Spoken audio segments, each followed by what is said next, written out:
Elle a encore fait parler d'elle il y a une semaine en diffusant sur les réseaux sociaux une vidéo choc filmée en caméra cachée dans un abattoir. C'est la stratégie de L214, l'association de protection animale ne recule devant rien pour mobiliser l'opinion publique. Comment filme-t-elle ces vidéos? Qui a inspiré cette technique médiatique? Jusqu'où ira-t-elle pour convaincre? Aurore Chirois a mené l'enquête. Des porcelets morts, des actions coup de poing, des vidéos d'abattoirs qui circulent sur tous les réseaux sociaux et dans les médias. Nous ne vous montrerons pas les images les plus choquantes dans ce reportage.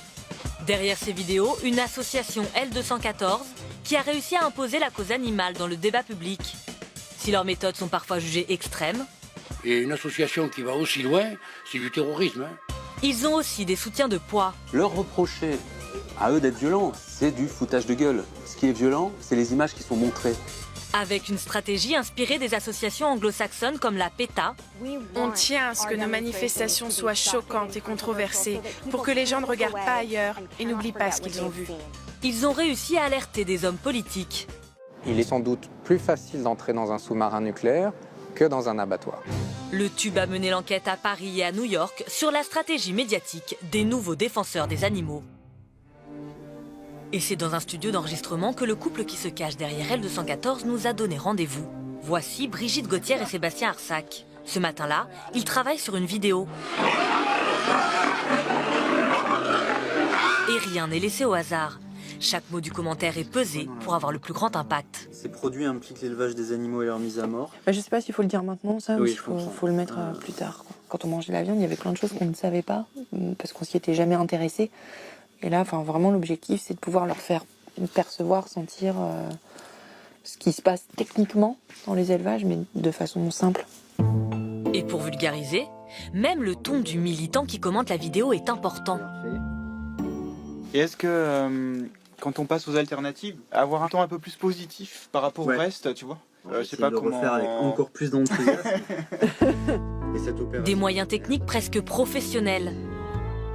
Pourtant, à leur début, on est bien loin de ça lorsqu'en 2004, Sébastien, ancien prof, s'infiltre avec une caméra dans un élevage de canards. Dans cette ferme, ces oiseaux en début d'engraissement se retournent dans leur cage à l'approche de la gaveuse.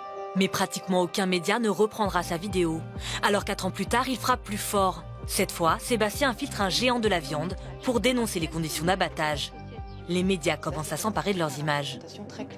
Ce sont ces images tournées clandestinement dans l'abattoir Char-à-la-Messe qui ont mis le feu aux poudres. L'occasion de relayer leur cause. C'est-à-dire que si on n'était pas allé sur place dans cet abattoir, personne n'aurait été au courant de ce qu'on a pu révéler et ce qu'on a révélé aujourd'hui sur les sites internet de la SPA et de L214. Pour mobiliser les médias, Sébastien s'est inspiré de méthodes d'associations anglo-saxonnes et de la plus célèbre d'entre elles, la PETA. New York, Central Park, nous avons rendez-vous avec une activiste de cette association. Nous lui avons montré les images tournées par L214.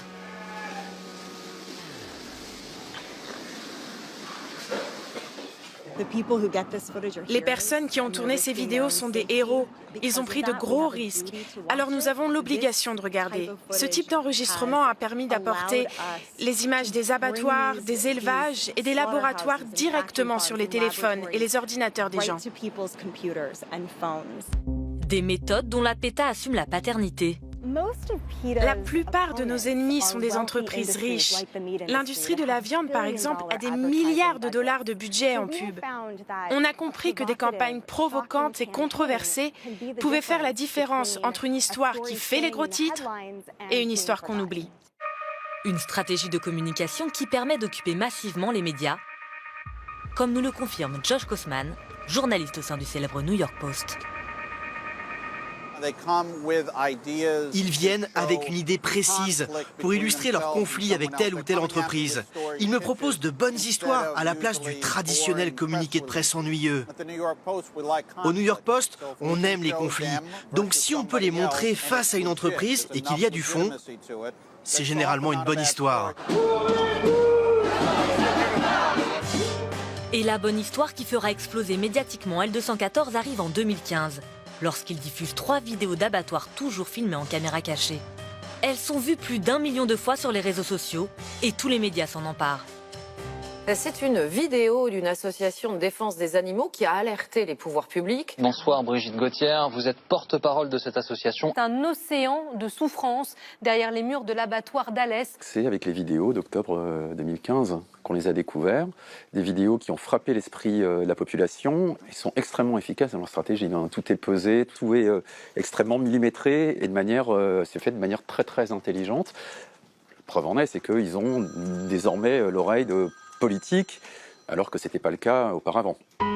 Suite à la diffusion de ces vidéos, 3 abattoirs sont fermés et le député Olivier Falorni décide de créer une commission parlementaire à ce sujet. Il considère même L214 comme des lanceurs d'alerte. Les vidéos clandestines faites par L214, eh bien, quelque part, elles étaient l'outil, peut-être le seul outil à disposition de ceux qui voulaient dénoncer ce qui se passait à l'intérieur, pour montrer à l'extérieur. Parce qu'on ne voyait pas ce qui se passait dans les abattoirs. Nous retrouvons les 2 créateurs d'L214. Avec cette notoriété grandissante, ils adoptent un rythme quasi industriel de dénonciation de la filière viande. Car de plus en plus de militants se proposent pour réaliser des infiltrations. On voit qu'au fur et à mesure qu'on diffuse des images, qu'on a de plus en plus de gens qui nous contactent. Des gens qui ont travaillé en intérim, qui travaillent encore dans des abattoirs ou des lieux comme ça. Les personnes ne sont pas forcément équipées, donc nous ça peut être une aide matérielle, une aide aussi sur le type d'image dont on a besoin, qu'elle soit datée, localisée précisément, qu'on puisse y être irréprochable sur ces éléments-là. Comme les plus grandes associations, ils ont même des personnalités comme relais médiatique. Je suis Hélène de Fougerolles. Je vous parle au nom de l'association L214. Hélène de Fougerolles, Lolita Lempicka et même Émeric Caron. Je pensais qu'ils étaient vraiment en train d'apporter quelque chose de radicalement nouveau dans la cause animale. On s'appuie sur des faits scientifiques, on essaye de vérifier chaque information. Donc c'est-à-dire qu'on est dans les faits, on n'est pas simplement dans une dénonciation émotionnelle. Mais devenir puissant n'a pas que des avantages. Les buzz d'L214 dérangent et l'association est souvent poursuivie pour faire interdire la diffusion de ces vidéos clandestines. Ce jour-là, ils attendent le résultat d'un procès pour diffamation engagé par un industriel du foie gras. Sur Twitter, le Courrier de l'Ouest vient de tweeter qu'on est relaxé. Ah bah cool, génial. Résultat en direct Trop stress.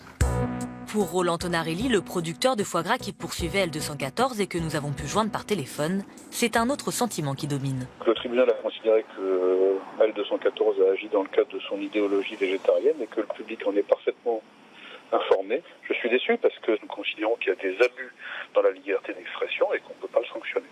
Malgré cette décision favorable, le couple s'attend à affronter d'autres procédures. On se sent un peu en insécurité par rapport à ça, mais voilà, enfin, il faut faire avec, quoi, mais on peut pas non plus reculer parce qu'on a des menaces juridiques, il faut vivre avec, quoi. Pour l'année à venir, 170 000 € ont été provisionnés en vue d'éventuels procès.